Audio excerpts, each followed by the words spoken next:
Salut à tous, je vous présente aujourd'hui ce sèche-linge pompe à chaleur Bosch de série 4. La série est rappelée ici. Donc c'est un modèle que j'utilise depuis 5 mois maintenant et j'en suis très satisfait. Alors je vais pouvoir vous en parler un peu plus en détail puisque je l'utilise de manière quotidienne. J'avais auparavant un sèche-linge à condensation Continental Edison que j'ai remplacé pour des raisons économiques, puisque comme vous le savez tous, on a des factures d'électricité qui ont explosé ces derniers mois et il me fallait trouver une solution. Donc ce sèche-linge, je l'ai payé 400 €, le précédent m'avait coûté 220, mais j'ai rentabilisé le surcoût de ce produit.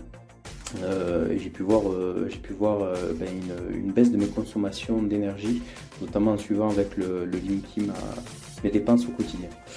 Donc le produit en lui-même, vous avez l'étiquette ici, hop, avec le modèle qui est rappelé, donc WTH85V02FF. Il est classe A++. Au niveau de la consommation, on est à 236 kWh par an. Il est peu bruyant, 65 décibels seulement. Une grande capacité de 8 kg. Et vous avez l'efficacité en essorage, il est classé B. Donc au niveau du produit en lui-même, on a ici un écran tactile. Donc là vous avez différents logos qui apparaissent. Là c'est le soleil avec 3+, ça signifie que je suis en degré de séchage maximum. On va pouvoir ajuster ce paramètre là en début de cycle en appuyant sur ce bouton.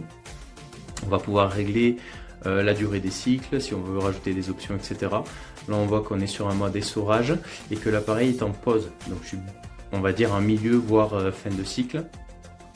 Pour pouvoir démarrer l'appareil, lancer un cycle ou le mettre en pause, on appuie sur ce bouton rouge. Si je vous le fais écouter pour vous rendre compte un petit peu du bruit du produit.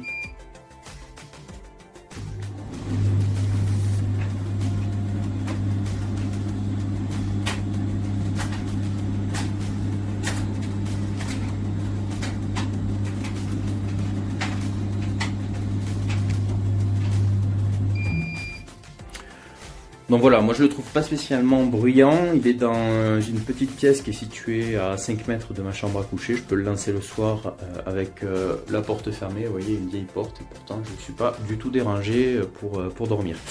En partie basse on a les filtres, il va falloir de temps en temps aspirer lorsque ça va ramasser les peluches.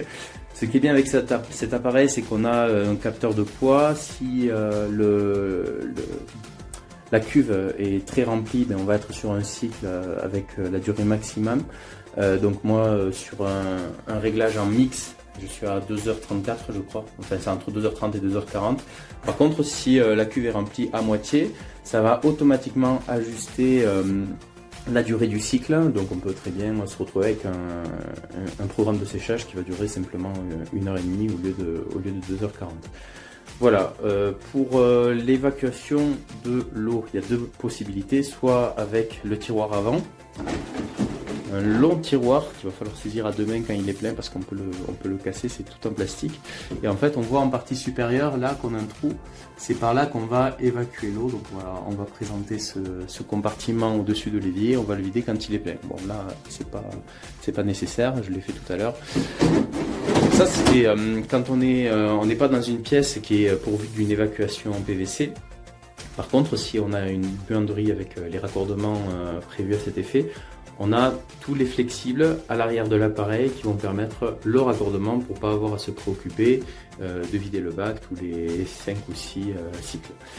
Donc ça c'est pas mal. Au niveau justement des programmes, il y en a tout un tas. Très franchement, moi je n'utilise que 2-3. Celui que j'utilise principalement c'est le mix, un peu comme sur ma machine à laver Bosch, j'utilise toujours le programme mix, tout simplement parce que j'ai à la fois du textile, je peux avoir du coton, etc. Et je vais pas m'embêter à faire un cycle 100% coton, un cycle 100% textile. Donc là, le mix ça me va très bien, ou vraiment quand c'est urgent, que par exemple j'ai oublié de laver quelque chose que je vais utiliser pour mettre sur le lit, par exemple des draps, j'utilise le mode express. Après, tous ceux qui sont fanats des réglages et des programmes affinés, là je pense que vous trouverez votre compte Après, au niveau de la cuve, on l'ouvre par ici. Et donc vous voyez, on a une grande cuve. Alors on n'a pas de rétroéclairage comme on peut avoir sur certains appareils. Mais bon, ça pour moi ça reste une option. Le filtre, il est ici. Donc là on a un pré-filtre qu'il faut nettoyer de temps en temps. Puis des fois il y a le deuxième filtre dont je vous ai parlé tout à l'heure qu'il faut également entretenir. Voilà, petit schéma. Et donc quand on verrouille, la porte ça se passe par ici. Pour relancer l'appareil, on appuie sur ce bouton.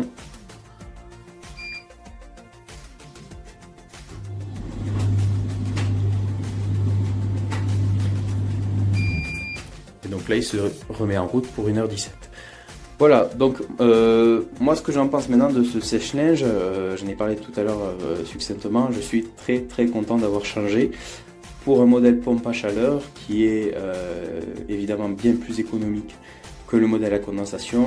J'ai depuis plusieurs années de l'électroménager Bosch, c'est une marque qui me satisfait pleinement, que ce soit avec des frigos no frost, que ce soit avec des machines à laver, du sèche-linge, lave-vaisselle. J'ai vraiment tout un équipement Bosch, même mon four que j'ai en série 4. Vous avez après différentes gammes, hein. Le série 4 en fait ça correspond à du milieu de gamme. Les entrées de gamme série 2 sont déjà très bien.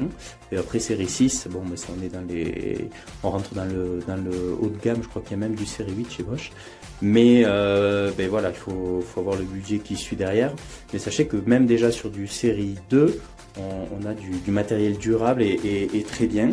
Après, ben celui-ci, je l'avais trouvé en promotion, c'est pour ça que je m'étais autorisé cet achat qui m'avait coûté dans les 400 €. Et de manière générale, ben voilà, c'est un matériel qui m'a jamais posé problème, pas de panne, pas de soucis, et même quand la période de garantie est passée, je suis toujours aussi satisfait. Voilà, j'espère que cette présentation vous a intéressé, puis moi je vous retrouve prochainement pour une autre vidéo. Salut!